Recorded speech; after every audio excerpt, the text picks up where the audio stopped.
Sejam muito bem-vindos. Evangelho do Amor. Havia uma lei na criação, não era só para a humanidade, valia para os vegetais, para os animais e também para o homem.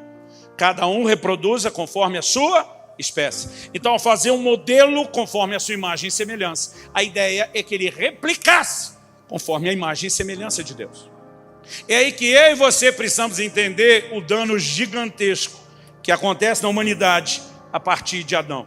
Qual foi o dano gigantesco que aconteceu? O primeiro cabeça de raça, quando pecou, ele não apenas se auto-sabotou, mas ele criou um efeito em cadeia, um problema para todo o restante da humanidade. Porque ao sabotar a matriz reprodutora, afetando a natureza da matriz reprodutora. Lembra que nós falamos antes que Adão foi criado como filho de Deus. Mas agora a Bíblia diz que Jesus vem ao mundo como filho unigênito, único. Agora, por que Deus manda um filho único quando não tem nenhum outro? Porque Deus quer replicar aquilo que ele não conseguiu replicar no início.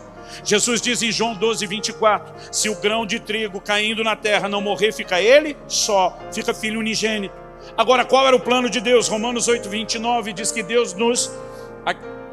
Vamos pegar o texto inteiro e diz assim, aos que dantes conheceu, também os predestinou para que fossem conformes à imagem de seu filho Jesus, a fim de que ele seja o primogênito entre muitos irmãos. Ele entra como unigênito, filho único, com o propósito de que a partir dele agora muitos sejam gerados. Então, de unigênito ele se tornaria o primogênito, uma nova matriz reprodutora. Agora preste atenção, o que é que Jesus veio fazer na terra? Ele não veio só perdoar a culpa de um pecado cometido. Ele não veio só desviar a rota que nos levava para a condenação eterna do inferno e mudar para o céu. Ele veio cumprir o propósito que o primeiro Adão nunca cumpriu.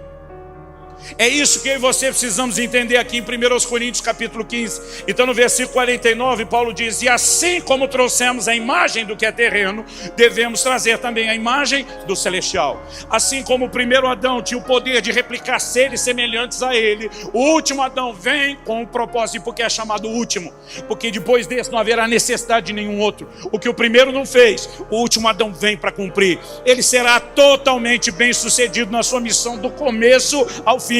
Agora, qual é o centro do Evangelho?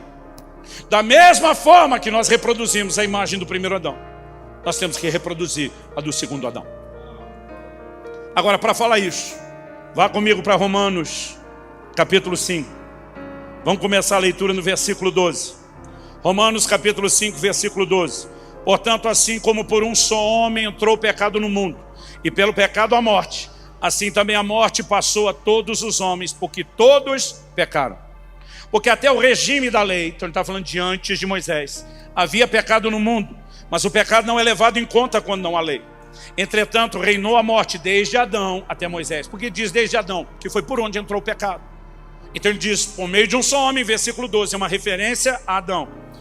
Entretanto, reinou a morte desde Adão até Moisés, mesmo sobre aqueles que não pecaram, à semelhança da transgressão de Adão, o qual prefigurava aquele que havia de vir. Ele está dizendo que Adão prefigurava quem? Cristo. No sentido do erro? Não. No sentido de ser um cabeça de raça. Propósito. Versículo 15. Todavia, não é assim o dom gratuito como ofensa. Porque se pela ofensa de um só morreram muitos, muito mais a graça de Deus e o dom pela graça de um só homem, Jesus Cristo, foram abundantes sobre muitos. O dom, entretanto, não é como no caso em que somente um pecou, porque o julgamento derivou de uma só ofensa para a condenação, mas a graça transcorre de muitas ofensas para a justificação. Se pela ofensa de um e por meio de um só reinou a morte, muito mais os que recebem a abundância da graça e o dom da justiça reinarão em vida por meio de um só, a saber, Jesus Cristo. Pois assim como por uma só ofensa veio juízo sobre todos os homens para a condenação, assim também por um só ato de justiça veio a graça sobre todos os homens, para a justificação que dá vida. Lembra que o primeiro é só um ser vivo, mas o último Adão é um ser que dá vida. Verso 19, porque como pela desobediência de um só homem, muitos se tornaram pecadores, réplicas do primeiro, assim também por meio da obediência de um só, muitos se tornarão justos. Sobreveio a lei para que avultasse a ofensa, mas onde abundou o pecado, superabundou a graça, a fim de que como o pecado reinou pela morte, assim também reinasse a graça pela justiça para a vida eterna, mediante Jesus Cristo nosso Senhor. O contraste entre os dois cabeças de raça é claro ao longo das escrituras e do ensino apostólico. Então o que eu e você precisamos entender é que não há um evangelho onde se admita um cristão viver do jeito que acha que pode viver e não segundo o padrão ou modelo que é Jesus, o cabeça de raça. Agora, quando Paulo diz como trouxemos a imagem do primeiro, devemos também trazer a imagem do segundo, a gente tem que perguntar como é que trouxemos a imagem do primeiro Adão? Por nascimento. Salmo 51:6, eu nasci em iniquidade, em pecado me concebeu minha mãe. Para não achar que o texto fala só de Davi, Salmo 58:3, os ímpios se alienam desde a madre, desde que nascem proferem mentiras, e a lista bíblica vai longe. Nos tornamos semelhantes ao primeiro Adão, por nascimento. Porque a natureza dele, afetada pelo pecado, agora é reproduzida e replicada mediante a procriação. Pergunta, como nos tornaremos semelhantes ao último Adão? Por nascimento. É aí que você vai entender a conversa de Jesus em João 3 com Nicodemos. Quando ele disse, se alguém não nascer de novo, não pode ver e nem entrar no reino de Deus. Nicodemos olha para Jesus e faz uma pergunta para lá de besta. O senhor está querendo dizer que eu vou ter que entrar no ventre da minha mãe, ser parido, dar à luz de novo? Gente, Jesus era um gentleman. Uma fonte de mansidão. Eu fico imaginando que se sou eu, olharia para o Nicodemos, no mínimo faria um para o Nicodemos. Eu acho que pelo menos eu diria para o Nicodemos, você mata a velha se tentar fazer isso. O que é que Jesus responde para o Nicodemos? Calma, amorosa, sabiamente. Na minha cabeça, imagino Jesus pensando, Nicodemos. Mas o que a Bíblia diz que ele falou, e é só o que a gente pode propagar. Ele diz, Nicodemos, o que é nascido da carne é carne. O que é nascido do Espírito é Espírito. O que é que Jesus está dizendo? O novo nascimento não tem nada a ver com o velho. No velho nascimento você nasceu da carne. Pelo nascimento segundo a carne, você replicou o protótipo da carne. A única forma de nascer de novo agora é espiritualmente. Porque Nicodemos, se houvesse um jeito de você voltar ao ventre da mãe e ser dado à luz de novo, você sairia igual saiu da primeira vez. Porque a velha natureza do velho Adão é replicada por esse formato de nascimento. Mas quando você nasce espiritualmente, algo acontece com você. E eu e você talvez estejamos longe de entender o potencial que há no novo nascimento. 2 de Pedro, capítulo 1, versículo 4, diz que nós nos tornamos participantes da natureza divina. O que significa isso? 1 de João 3,9 diz, a semente de Deus está em nós. A palavra ali traduzida semente não se limita somente ao sêmen, semente humana, mas é a palavra grega esperma, que nós usamos para falar da semente ou do sêmen humano. Ela também era usada para falar de uma semente vegetal, animal. O que é essa semente? É aquilo que traz um código DNA. É aquilo que traz uma combinação genética. Então dentro da semente, potencialmente, tem o código, a definição da natureza de que o novo ser gerado irá reproduzir. Quando a Bíblia diz que a semente de Deus é em nós, está dizendo quando a palavra pregada entra em nós pelo Espírito de Deus, um novo código genético, um novo DNA foi implantado dentro de nós, não na nossa carne, no nosso espírito. E espiritualmente nós nascemos de novo. Nesse novo nascimento recebemos uma nova natureza. E o potencial dessa nova natureza é o glorioso que nós ainda não conseguimos mensurar. Mas do pouco que a gente entendeu, que está longe do muito que precisa entender, nós ainda criamos uma fantasia. Qual a fantasia? Se quando eu nasci de novo eu recebi uma nova natureza, então a velha foi embora. E eu quero te dizer, isso é um grande engano. A velha natureza não foi embora. Foi, pastor? Não foi. Mas eu quero que ela tenha ido, mas ela não foi. De acordo com a Bíblia, ao receber a nova natureza, você continua tendo a velha. E a diferença de antes para agora é que antes você tinha uma natureza e agora você tem duas. Todo dia alguém falou, pastor, qual é o lucro? Eu falei, não me pergunte essa bobagem de novo.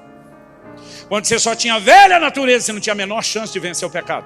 Agora que você tem a nova natureza, mesmo não perdendo a velha, a nova pode subjugar a velha e te permitir andar em vitória sobre o pecado que antes a velha fazia com que governasse a sua vida. Mas por que eu estou dizendo isso, querido? Há um conflito de natureza. Gálatas 5,17, Paulo diz: o Espírito, onde nasce-se de novo o homem, milita, guerreia, batalha, luta contra a carne, onde está a velha natureza. O pau está quebrando entre as duas naturezas. Ele diz: o Espírito milita contra a carne milita contra o Espírito. Aí a maioria de nós quer acreditar que essa briga é do Espírito Santo. Até porque nas nossas versões tem um E maiúsculo lá na palavra Espírito. Irmão, eu te pergunto, se fosse o Espírito Santo brigando contra a carne, era para ele estar perdendo de goleada? Quando Paulo diz o Espírito, ele está falando de uma natureza espiritual, daquilo que foi depositado no seu espírito, está em guerra contra aquilo que está na sua carne. Aliás, não é só em Gálatas 5 que nós vemos isso. Deixa eu só explicar o que eu falei aqui da palavra que é uma alusão ao Espírito Santo. A palavra traduzida para Espírito no Novo Testamento é a palavra grega pneuma. Quando fala do Espírito de Deus é pneuma. Quando fala do Espírito do homem é pneuma. Quando fala de um Espírito maligno é pneuma. Como nós sabemos que Espírito está em questão? Se é o Espírito de Deus ou não? Normalmente por algum aditivo. Espírito Santo, Espírito de Cristo, Espírito de Deus, Espírito eterno. Ou, na falta do aditivo, quando dentro do contexto, depois de um aditivo ter sido colocado, o contexto sugere que ele não mudou o foco de quem está falando. Então, às vezes, vai aparecer sem aditivo. Romanos 8,14, a Bíblia fala sobre ser guiado pelo Espírito de Deus. Então lá tem o pneuma de Deus, sem o aditivo. Quando chega no versículo 16, logo depois, Paulo diz: o Espírito, só pneuma, não diz qual, testifica com o nosso Espírito. Aí lá a tradução de Romanos 8,16 tem um E maiúsculo. Por que tem um E maiúsculo? Porque entende-se pelo contexto que é uma referência ao Espírito de Deus. E ele ainda usa a expressão testifica com o nosso. E agora ele está explicando quem é o outro Espírito. Qual pneuma testemunha com qual pneuma. Então ali, os tradutores vão lá, tem uma dedução lógica e põem um E maiúsculo para a gente entender do que está sendo falado. O que fizeram com Gálatas 5,17? O versículo 16 diz: se andarmos em Espírito, jamais satisfaremos as concupiscências da carne. Não pensaram no Espírito como nova natureza. Interpretaram, deve estar falando do Espírito Santo. E é ele que empodera a nova natureza. Então é admissível colocar o E maiúsculo lá. Aí no Gálatas 5,18, o versículo posterior, que fala sobre ser guiado pelo Espírito, disseram a mesma coisa. Então se o versículo antes e o depois é o Espírito Santo, o do meio aqui também deve ser. E esse também deve ser. Fizeram com que uma suposição lógica muito curta suprimisse todo o ensino claro da doutrina de Paulo. Paulo apresenta a ideia de que a nova natureza está em conflito com a velha em várias das suas epístolas. Nós mencionamos Gálatas. Vamos para Romanos. Confere comigo Romanos capítulo 7. Vamos ler a partir do versículo 15. E nós vamos ver Paulo como representante do sindicato dos crentes frustrados com seu próprio comportamento, falando algo que nós precisamos entender e entender bem. Paulo diz: porque nem mesmo compreendo, verso 15, o meu próprio modo de agir, pois não faço o que prefiro, e sim o que detesto. Ora, se faço o que não quero, consinto com a lei, que é boa. Nesse caso, quem faz isso já não sou eu, mas o pecado que habita em mim. Pausa. Eu gostaria que Paulo tivesse dito o pecado que habitou, passado em mim, que habitava em mim. Mas ele está dizendo o pecado que habita atualmente em mim. 18. Porque eu sei que em mim, isto é, na minha carne, não habita bem nenhum. Pois o querer o bem está em mim, não porém o efetuá-lo. Deixa eu fazer uma pausa aqui. Há duas escolas teológicas bem distintas. Uma acredita que Paulo está falando do Paulo antes da conversão. Então por isso que ele fala que o pecado ainda habita, que não tem bem nenhum, que afinal de contas o Paulo não era convertido. O outro defende, não. Paulo está dando todos os indícios de fala do Paulo convertido. E mesmo assim está falando de um dilema de comportamento. Eu durante muito tempo tentei jogar no time que diz Paulo está falando de antes da conversão. Porque existe uma teologia de Romanos 7, que eu chamo da teologia do fracasso, fatalístico e inevitável, que sugere que o crente nunca vai vencer o pecado. Essa não é a doutrina bíblica. Mas aí, como Paulo em Romanos 8 começa a desenhar um horizonte de possibilidade de vitória sobre o pecado, então criou-se uma outra doutrina, que eu chamo de a doutrina fatalística e inevitável da vitória do crente sobre o pecado, em detrimento de Romanos 7. Agora, nós temos gente botando Paulo contra Paulo. E Paulo não estava dividido com ele mesmo, gente. Paulo desenvolve um aspecto da coisa no capítulo 7, desenvolve outro no capítulo 8. E nós temos que sair de um ou de outro e olhar o que ele está falando no todo, para entender o que exatamente ele está tentando nos informar. E quando você olha o todo, mas mesmo só o capítulo 7, não dá para sustentar a ideia de que o Paulo está falando do Paulo antes da conversão. Por quê? Porque no verso 22 ele diz: porque no tocante ao homem interior eu tenho prazer na lei de Deus. Se em Efésios 2, quando estávamos mortos em delitos e pecados, eram chamados de filho da desobediência, como é possível alguém, como filho da desobediência, impossível de poder viver e praticar a lei, poder dizer que tem prazer na lei de Deus? Há vários elementos aqui, nós vamos passar neles aos poucos, que contradiz a ideia. Eu já vou te adiantar, Paulo está falando do Paulo convertido. E a prova é que no versículo 18, uma delas, é que no versículo 18, ele para e diz assim: porque eu sei que em mim, aí ele diz, isto é, na minha carne, fecha a vírgula, não habita bem nenhum. Graças a Deus que Paulo, quando diz que nele não habita bem nenhum, ele explica, isto é, na minha carne. Porque está fazendo a distinção entre a carne, que carrega a natureza do primeiro Adão, com o espírito nascido de novo, recriado, que traz a imagem do último Adão. Ele faz a diferença entre uma carne, onde o pecado se manifestou por natureza, e ele tira dessa declaração de que não habita bem nenhum espírito, onde o Espírito de Deus está em nós. Então Paulo está dizendo de um problema na antiga natureza. E Romanos 7 está falando da velha natureza. Romanos 8 vai falar da nova. Mas como nós não estamos nem só com a velha, nem só com a nova, daqui a pouco nós vamos entender o que fazer com as duas informações de Romanos 7 e 8. Até lá, estou falando isso porque alguns já vão começar devagar antes. Então até lá, vamos pensar aqui junto. Eu sei que em mim, isso é na minha carne, não habita bem nenhum. Pois o querer o bem está em mim, não porém o efetuá-lo. Porque não faço o bem que prefiro, mas o mal que não quero, esse faço. Mas se eu faço o que não quero, já não sou eu quem o faz, e sim o pecado que habita em mim. Então, ao querer fazer o bem, encontro a lei de que o mal reside em mim. Porque no tocante ao homem interior, tenho prazer na lei de Deus. Mas vejo nos meus membros outra lei, que guerreando contra a lei da minha mente, ou do meu homem interior, ou do meu espírito, me faz prisioneiro da lei do pecado que está nos meus membros. Paulo faz distinção de um depósito no seu espírito e de um legado da sua carne. E ele fala de um choque das duas realidades. Por que alguns grupos dizem que Paulo estava falando do Paulo antes da conversão? Por causa do verso 24.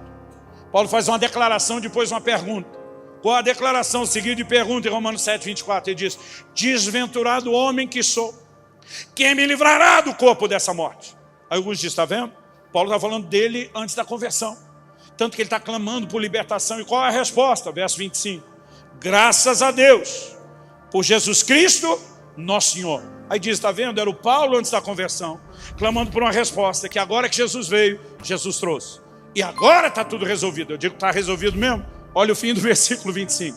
Depois de dizer graças a Deus por Jesus Cristo, nosso Senhor, ele diz, de maneira que eu, de mim mesmo com a mente, sou escravo da lei de Deus, mas segundo a carne da lei do pecado. O que é que mudou? Nadinha de nada. Depois de dizer graças a Deus por Jesus Cristo, nosso Senhor, está tudo igual estava antes. Porque a pergunta do versículo 24 está conjugada no futuro. Quem me livrará do corpo dessa morte? E se a gente não entender aqueles tempos, passado, presente, futuro, que falamos antes, confusão doutrinária na certa. Paulo está discutindo o presente. De repente ele faz uma pausa no presente, abre uma janela para o futuro, mostra uma janela de esperança, mostra para onde vai a conversa. Depois ele fecha a janela. E no versículo seguinte, o 8. Em Romanos 8:1 ele diz assim: agora, pois, e essa palavrinha traduzida agora significa nesse tempo o presente. Por que alguém vai parar e dizer, estou falando de agora o presente? Porque ele estava falando do presente. Chega no verso 24, ele faz uma pergunta para o futuro, abre a janela de esperança, dizendo lá será resolvido. Mas como nós não chegamos lá ainda, vamos voltar a falar. Agora, no presente. Então ele mostra que antes estava falando do presente, agora vai continuar a falar do presente. Ele diz, agora, pois, nenhuma condenação há para os que estão em Cristo Jesus. Nós falamos que santificação inicial nos livrou da condenação do pecado. E esse texto prova isso. Agora, olha o 2. Porque a lei do Espírito da vida em Cristo Jesus te livrou da lei do pecado e da morte. Gente, aqui nós começamos um outro tom de conversa. Antes ele está falando do dilema da vida do Espírito brigando contra a carne. Mas em Romanos 8:2 ele diz, a lei do Espírito da vida te livrou da lei do pecado e da morte. Paulo está se contradizendo? Não. Ele continua admitindo que tem duas naturezas, mas ele está dizendo que a nova natureza tem o poder de subjugar a velha. A nova natureza consegue te levar a um lugar onde agora você seja livre do poder do pecado, ainda que o pecado esteja na sua velha natureza, ele não precisa mais te controlar. Gálatas 5,16, ele diz: se andarmos em espírito, jamais satisfaremos a concupiscência da carne. Agora, ele começa a dar um outro tom sobre o que eu e você podemos viver na nova natureza a despeito do conflito da velha. Mas por que eu estou gastando tempo provando que tem duas naturezas? Gente, tem muito crente frustrado, tentando acreditar numa fantasia que não é verdadeira. Se inscreva para receber mensagens da Palavra de Deus para seu coração. Compartilhe essa mensagem para mais vidas serem alcançadas. Que você tenha um dia repleto de paz e de bênçãos vindas da parte de Deus.